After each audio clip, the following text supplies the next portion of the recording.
Hey everyone, welcome to the Burnt Brass Homestead channel. I just want to make it known that it is not too late to grow food in the month of August. I am in the Northeast Zone 6B. These are bush beans that were planted on August 2nd.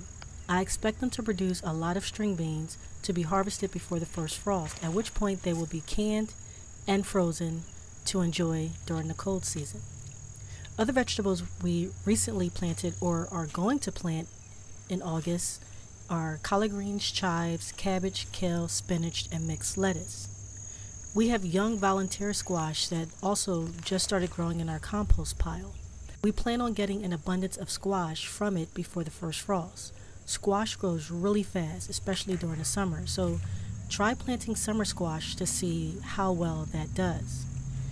These are just the vegetables we enjoy and plan on planting. There are others you can also plant during August. Don't simply rely on the seed packets to tell you when to plant vegetables. Those are only very broad suggestions and do not take into account the conditions in your area.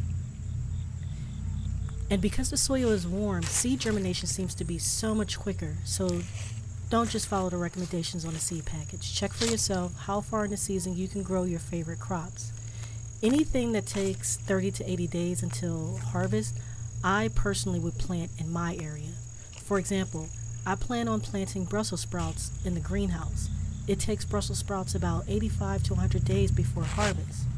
The greenhouse helps to extend the season on various crops. And in the case of all of these string beans, I expect for them to produce a lot and all at the same time, which will be great for me because I want to can and freeze some of them to enjoy over the fall-winter season.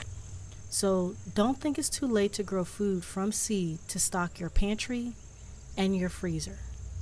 Thanks for watching.